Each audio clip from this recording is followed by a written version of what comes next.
Hello and welcome to my channel Learn to Drive with Carbon Man.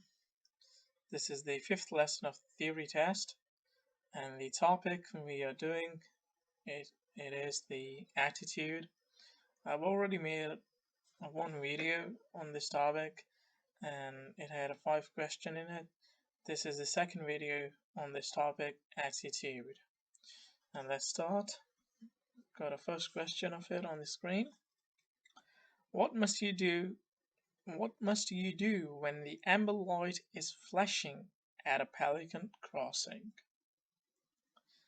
What kind of actions you should perform in a way that will keep you safe and the other road users at a pelican crossing when the amber light is flashing on the signals? So on the signal lights, let's look at the options. Number 1, stop and wait for the green light. Number 2, stop and wait for the red light. Number 3, give way to pedestrians waiting to cross, or give way to pedestrians already on the crossing. If I imagine myself in that situation and driving down a road and then I see an amber light flashing on the signals, on the light signals, but I also see there are some pedestrians walking, crossing the road. Obviously, I don't want to run over them and cause an accident there, put myself in danger and them as well in a situation which is unacceptable. So I would say if there's anyone crossing on the Pelican and they already started doing it and they're halfway through, we should allow them to cross the road, and when they have crossed it, then we can drive off if the light is green. Let's see if this option is right. Yes. So obviously pelican crossings, they are a signal controlled crossing. Here is the explanation of this question answered. Operated by pedestrians, push button controls change the signals. Pelican crossing have no red and amber stage before greens. Instead they have a flashing amber light. This means you must give way to pedestrians who are on the crossing, but if the crossing is clear, you can continue. And let's move on to the next one. When should you leave a 2-second gap between your vehicle and the one in front? This kind of a gap, if you think about it, and imagine like you're driving on the road and you are leaving a safe 2-second gap is a safe gap in a weather which is normal. The condition is dry, not soggy or drenched, icy, snowy, foggy, and none of these conditions you're driving in and on the road. So the 2-second is considered as a safe gap between the cars ahead of you.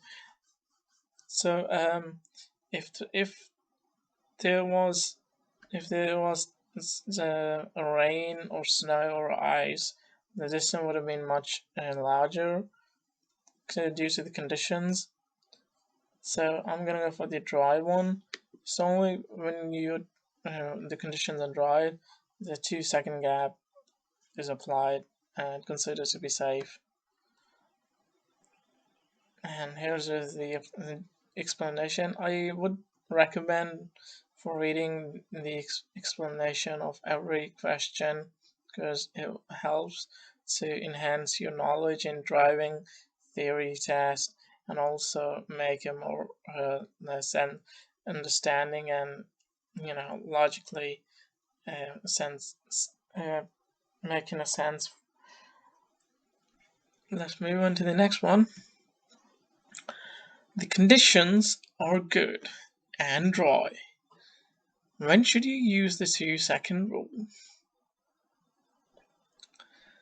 Now, again, this question is in the same format but asked in a different way.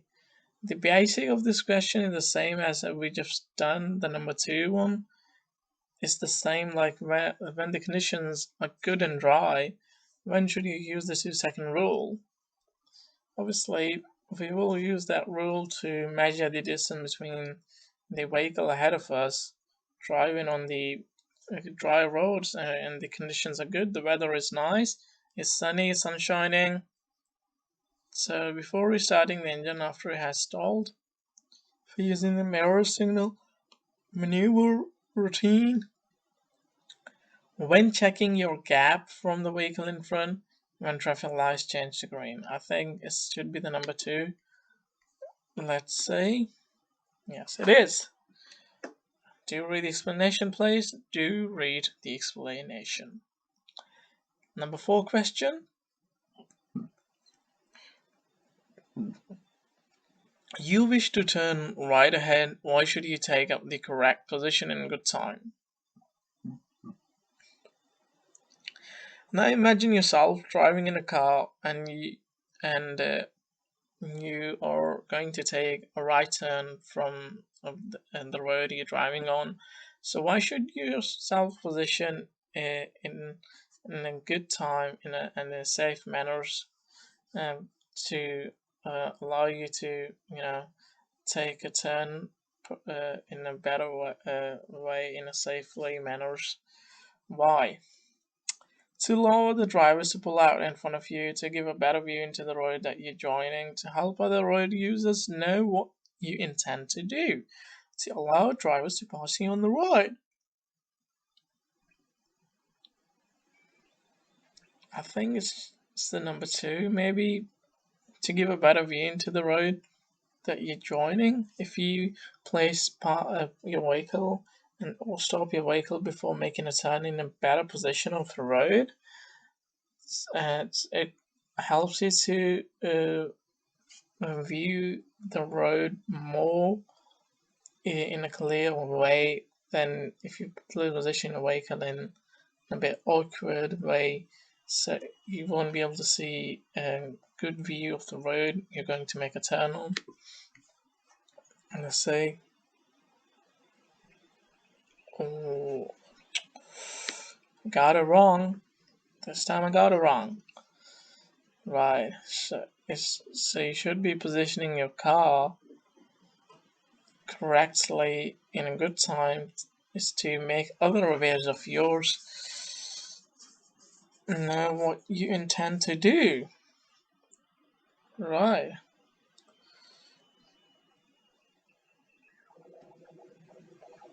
Okay, what's the minimum time gap you should leave when following a vehicle on a wet road?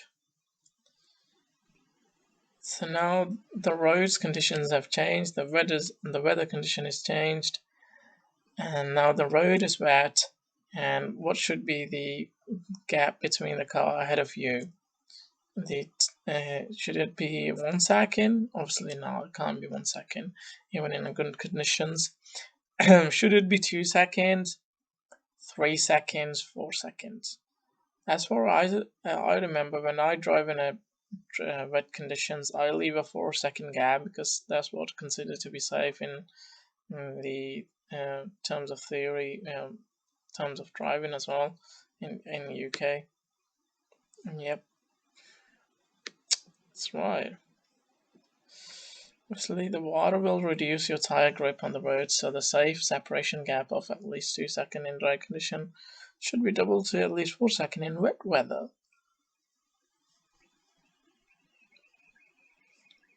Right, I think it's enough for today. 5 questions so far. Or shall we do some more practice? Actually, I'm enjoying it. I'm gonna do some more practice. Hopefully, you guys also join it. You guys also are enjoying it. I know it can get boring as well, but that's the way it is. I'm afraid without passing the theory test, you can't get your license. Practical, maybe, finding it very enjoyable and it's maybe a fun, but this theory, you also have to pass the test before you get a license. So hopefully I am helping you guys to get your license and passing your theory test. So in the future, I will also be doing lessons on practical as well. So please do subscribe and hit the bell icon and share my videos and help other people to know about the theory and driving. Thank you. Let's move on to the next question. Who should you obey diamond-shaped traffic signs?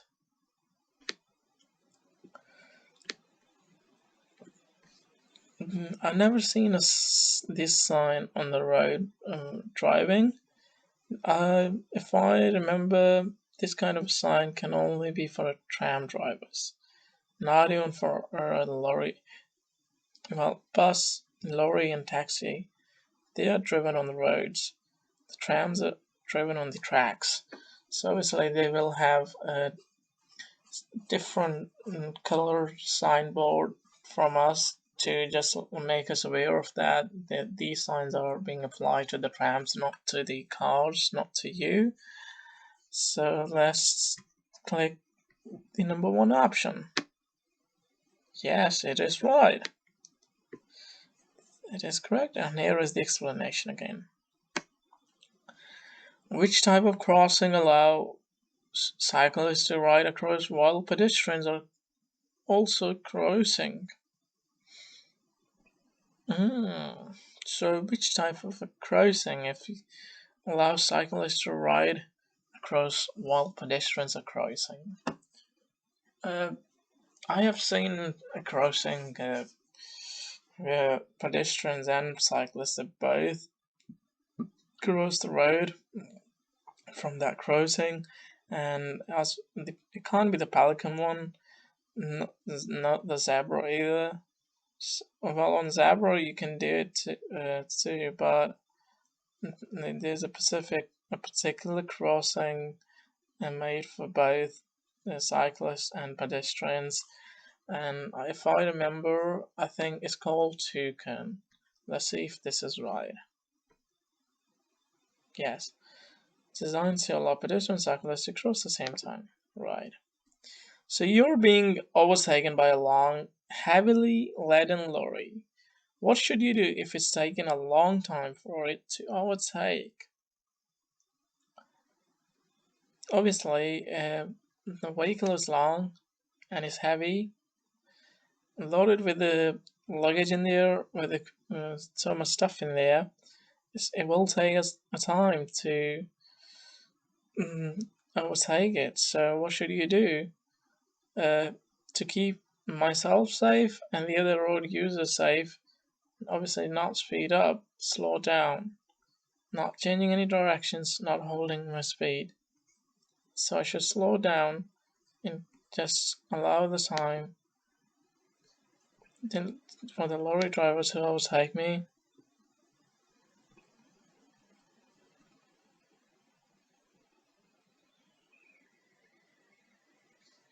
Right, let's move on to the next one. You're in a line of traffic. What action should you take if the driver behind is following very closely? Ignore the driver behind and continue to travel within the speed limit. Slow down gradually, increasing the gap between you and the vehicle in front.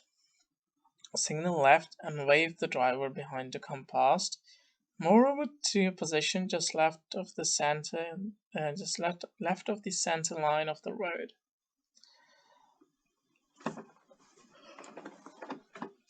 So, I'm driving in a traffic line. And what action should I take if the driver behind is following very closely? If I have a car behind me, following me very closely to my rear side of a car, obviously I would want it to take an action that is safe for me and for the driver behind me and also for the other road drivers and avoid any hazards and any collisions. So the most likely for me to be the answer of this question is if I slow down and gradually increasing the gap between you and the vehicle in front.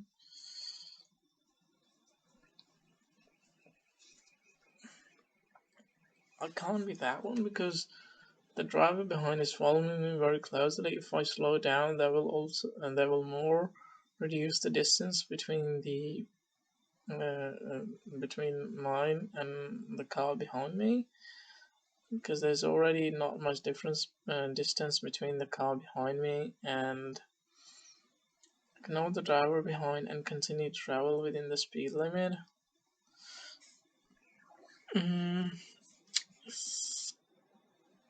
I don't know. Honestly, I don't know for this one. I'm gonna go for the number one. Let's see if it's right. No.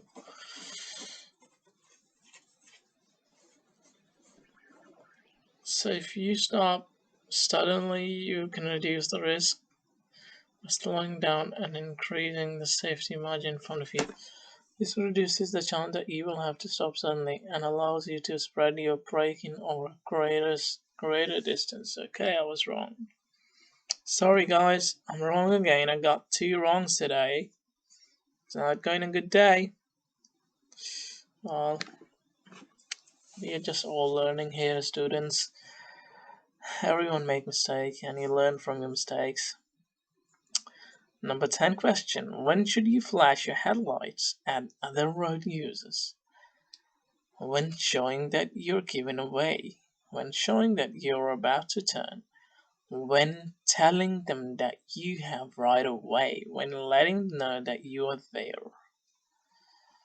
I think that this is only allowed in the condition when you are making them aware of you are there and they haven't noticed you or not realized you yet that you're there.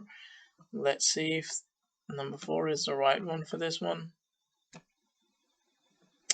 Yes, we got this one right. Number 11.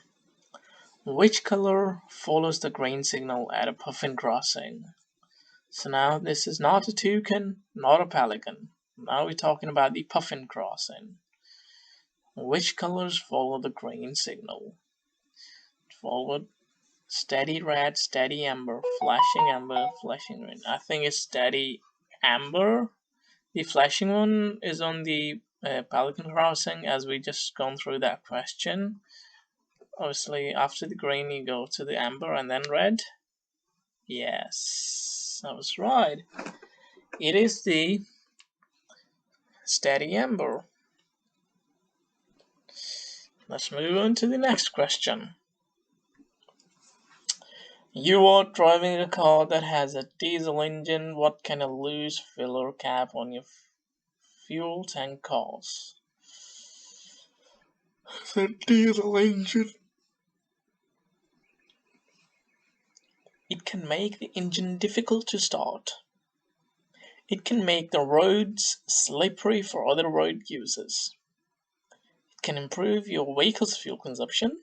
It can increase the level of exhaust emissions.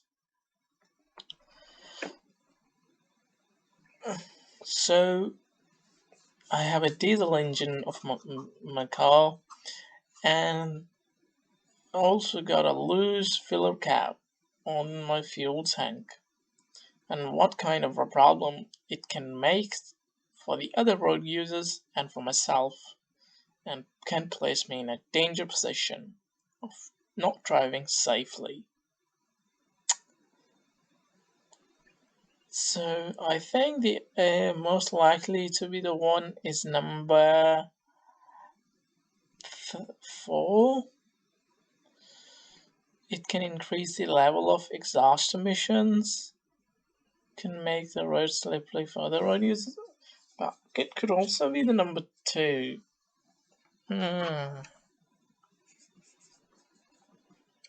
Let's see if it's number 4. No, it wasn't the number 2. It's not going good today. Very bad. Another one wrong. But we're learning from our mistake. As I said, we are all students here. I'm also learning along with you guys. Thanks to you, as Diesel fuel can spill out if your filler cap isn't secured properly. This is most likely to occur on bends, junction, and roundabouts. Yep, that's right. I think 12 questions are enough for today. Hopefully, this video has been useful and helpful for you guys to achieve your theory test, to get your driving license, and to get yourself on the road. Have a nice day, and I would end it here today. And so hopefully I will be uploading another lesson of this topic because we still have left some more questions to do and go through. Thank you very much, guys, for watching my video. And if you like to, make sure you subscribe and hit the bell icon button, please, and share it. And thank you very much. Have a nice day. Have a lovely life.